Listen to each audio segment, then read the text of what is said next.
Yo, what is going on, everybody? Welcome back. It's Lex, and today we're going to be checking out a review for the new game Astro. So apparently Astro just hit the market today, and I wanted to check out a review of IGN and to see exactly what is going on with this new sensation that everybody's putting at a high regard. Apparently a lot of 10s, apparently a lot of 9s. They're saying this like a comparison to kind of what Mario Odyssey was. You know, I really love Mario Odyssey. I really enjoyed that game as well. So to put it such a high standard for a PlayStation game, like an IP like this, I gotta see what's going on with it. Also, another thing is that it's crazy to see that this character or this, creation from PlayStation was kind of a tech demo for the PlayStation 5 once you started it up. It's crazy to see that they're actually using this and kind of building a world around it or building like this game around it. And without further ado, let's just get into it. I want to see what's going on with this. I can now die knowing that I've blasted bubbles of honey into the air using an elephant's trunk, jumped up on them to reach you're the gonna top have of like a different triple powers stack of here. chickens hiding in eggs, and then sucked the yolk out of said eggs using that same trunk. Hey, yo. In other words, I can now die happy. Suck For 30 the years, yolk is Sony has wild. given us a vast library of top quality PlayStation games, but there's never been a mascot platformer among them to rival the heights that That is very true. PlayStation, in my opinion, has the best IPs for the system. I know you Xbox guys might argue that, but I was an Xbox guy until I had to grow out of it and actually, play some real games. So I definitely have to agree with that PlayStation right now has to be my favorite console that Nintendo's Mario regularly reaches. Crash Bandicoot tried, Jak and Daxter had a decent run, even Knack had a go, bless him. Now though, a true contender has arrived. Packed with dozens of colourful levels and experimental abilities, Astro's latest outing thrusts him onto centre stage. See, this is something that I didn't even know that was happening. Like when I first played the demo, I just thought it was a demo. I didn't know that they were building a whole game around it. I don't know if there was talks behind the scenes, but this is pretty cool. I mean, how he just mentioned, they've been trying to have like a mascot for PlayStation for quite a while now. So maybe this is actually going to be the one that takes off. Joined by a supporting cast of PlayStation's past heroes to provide hours of pure joy. Bursting to the scenes with charm, Astro is an inventive, nostalgia-fueled platformer of the highest order. Alright, we're gonna see about that though. If 2020's Astro's Playroom was like a museum, albeit one with fun playable exhibits, Astrobot is like a theme park, throwing a new thrill at you around every corner and after every double jumped gap. It doesn't always deliver the bonkers creativity that drives the likes of Super Mario Galaxy and Odyssey, It's very but colourful. that's hardly damning criticism when swings of that size are rarely taken outside of Nintendo's walls. What developer team Asobi has designed here though does successfully evoke the spirit of those great platformers.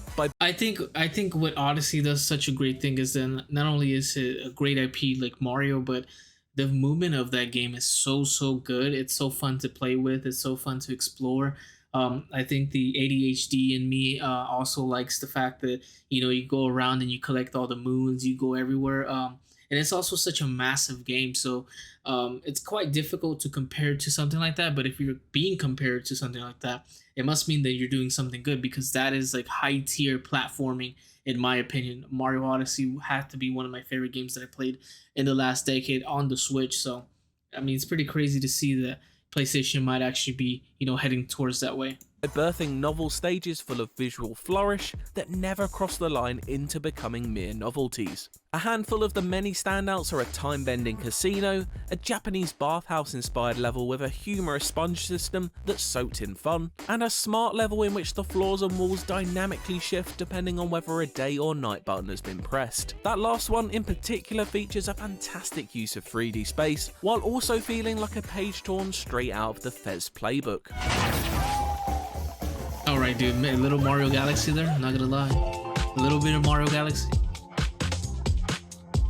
Astrobot really is the video game equivalent of venturing through Willy Wonka's I wonder in this game if you have like different color controls, it's gonna like mark that. That would be actually a neat thing. Factory, a delightful concoction of experimentation and joy, just without the child endangerment. Chocolate death pipes and fizzy lifting drinks are instead swapped out for sinkholes leading to treasure and an inflatable friend who helps you reach floating platforms. It even feels like some popping candy has smuggled its way into your controller as it fizzes and pings away, sweetly reacting to whatever is happening on screen. Astrobot is a showcase for the DualSense's bells and whistles, unlike anything since, well, Astro's Playroom at the PS5's launch. Triggers tighten in your fingers and rumbles are sent through your thumbs. Raindrops tickle your palms, and I found my whole body involuntarily drifting from side to side as I guided Astro's ship with the motion controls. And while there's nothing to quite rival the GPU earworm of 4 years ago, despite the best efforts of a giant singing tree, the music is a consistent delight throughout.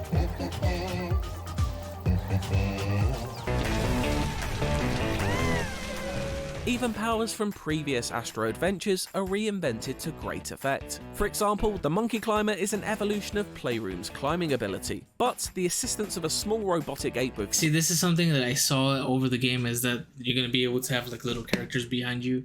I wonder if it's kind of like abilities that they're going to give you. I'm pretty sure like you're going to have to get this monkey to open this specific treasure chest. Like, I'm sure they're gonna have like way different things like that all through the game. Huge hands this time means rocks can be hurled and ground pounded to great delight. Laurels are never rested on either, with new ideas and gadgets introduced right up until the final encore. Although some mechanics are reused a little more than I'd like, when such powers are recycled in later levels, they're thankfully recontextualized and given slightly new uses. Oh, that's a good thing. That way it doesn't just get like, after a while, it just gets kind of boring. It's good that you're able to use the abilities in many different ways. Outside of bosses and mini-bosses, there initially doesn't appear to be a great range in enemy types. Sure, some are coated in different colours of paint or dressed to fit in with their surroundings, but they are all vanquished via the same few fundamental jump and hit combos. Later on though, the design book opens up and introduces some of my favourite foes. Those include an anthropomorphic playing card that flings a hand of clubs and spades your way, which you can then jump on to make your way towards the enemy to deal Oh, that's pretty cool. Look, it even has like a stasis move. I feel like in games, that's kind of the new thing now, just having the ability to stop time. We saw it in Breath of the Wild. We see it in Wukong. It's kind of new of ability now that you get to have. What else? Maybe did we see that in God of War as well? I don't know, but yeah, this is a new thing that they're using. Road. Much friendlier faces can be found frequently though. Over 150 this is cool. This is what of I'm them in excited fact, about. as characters from PlayStation's vast library of games have made their way into Astro's world in the form of other bots. There are ones you'd expect, super awesome. like Lombaxes, Tomb Raiders, and a certain rapping dog. But delightfully, some are plucked from the more obscure end of the scale. I'll let you discover those for yourself, and you'll never know where you'll find them either. I'm sure it's going to be for example, massive of like you'll Easter rescue eggs. everyone's favourite tactical espionage action hero from the unfamiliar surroundings of Creamy Canyon, a desert wasteland dressed in sprinkles that's a far cry from the steel and snow of Shadow Moses. It's light touches of irony and slapstick humour like this that keep Astro's playful tone going throughout. It really is just a delight from start to finish in this regard. Many of the PlayStation characters appear as short, charming cameos, but a handful play fully fledged supporting roles. I won't spoil who gets the star treatment here, aside from one, I hope it's the not like just a previously little revealed moment. Kratos. That's sick, dude. That is freaking awesome. I'm such a huge God of War fan in the first place. His introduction sees you wield his ice-infused Leviathan axe and you get to take be on the role of the Kratos. exiled What? Spartan himself in a thrilling sick. change of And you get pace, to use the the frosty axe. blade boomeranging around the level. It's here where Astrobot becomes truly That is magical, sick. elegantly blending nostalgia with new ideas. Such moments essentially let you play these iconic games in miniature, lending Wait, are Astro you that going to be able to do that with different characters? Oh my god, that's awesome.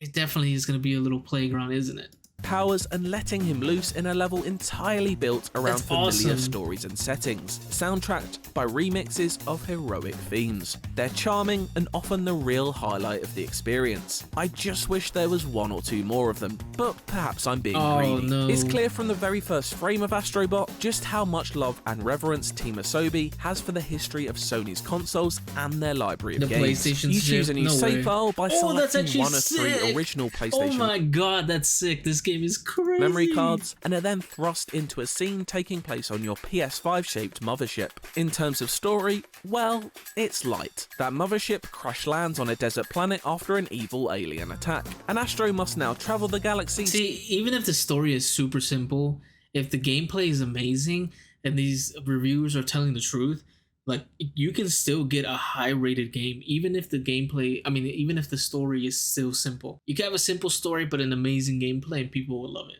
People would love to play that.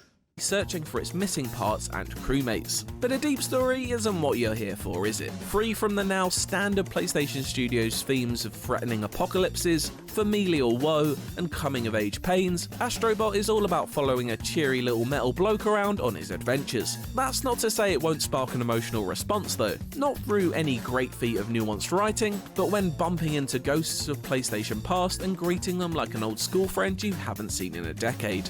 The crash site hub world has its own areas to explore and is packed that's cool. You're gonna have, that's cool. You're gonna make friends and where's the stupid friend? Oh, I was just there.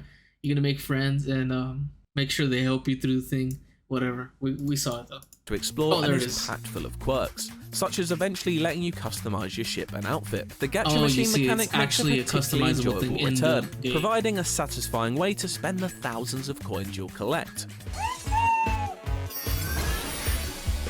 The way it builds out the hub with memorabilia and miniature dioramas for the PlayStation theme box to adorably call home again proves a fun, tangible way of visualizing your progress through the adventure, rather than simply watching numbers tick up on a screen. It's not brand new for the series at this point, but still hits all the right spots. I arrived at the end credits after 9 hours, but had only collected 9 hours, that's 206 it? out of a possible 301. That's actually a super short game. How much is this game? Hope it's not the $70 mark. On my journey. There's plenty to do after the main levels are done, including finding the remainder of the crew, building out the rest of the hub base, and unearthing new secrets among the stars. There's so much in fact that it took me another 9 hours, so 18 in total to 100% Astrobot, and acquire the Platinum trophy that comes with it. I feel like this While game's I'd like never $40. say any of its main worlds ever approach being truly difficult in the pursuit of that 100% completion goal, some enemies or obstacles did take a few tries. Thankfully, checkpoints are often generously and frequently located, meaning you're only ever moments away from the spot of your previous demise. An extra level of difficulty can be found in the semi-hidden trial-like stages found by exploring among the overworld stars though. These short sprints are littered with fast-moving objects, numerous enemies, and a lot precise inspired by gaps to Mario, hop you can across kinda that tell. are designed to trip you up. That's Throw how a complete lack of checkpoints into the inspirational mix Mario as well, was. and these are easily some of the toughest tasks in Astrobot, with a final level that's a real tough nut to crack. It's a non-stop gauntlet of quick-fire threats that made me piece together everything I'd learned up until that point in a frantic but still fun test. What does IGN give this game? Astrobot made me smile from beginning to end. A collection of endlessly inventive levels and fantastically fun abilities, it delivers joy in spades, never once becoming even remotely dull or repetitive. And while you don't need a long history with Sony systems to enjoy it, it is especially a delight for those with a piece of PlayStation in their heart, as a treasure trove full of playable nostalgia awaits. Taking the PS5 marketing mantra that play has no limits more seriously than you'd expect, Team Asobi has crafted a mascot platformer that goes near enough toe-to-toe with Nintendo's best efforts. And that's about as high a compliment as I can give it. Oh, got a 9.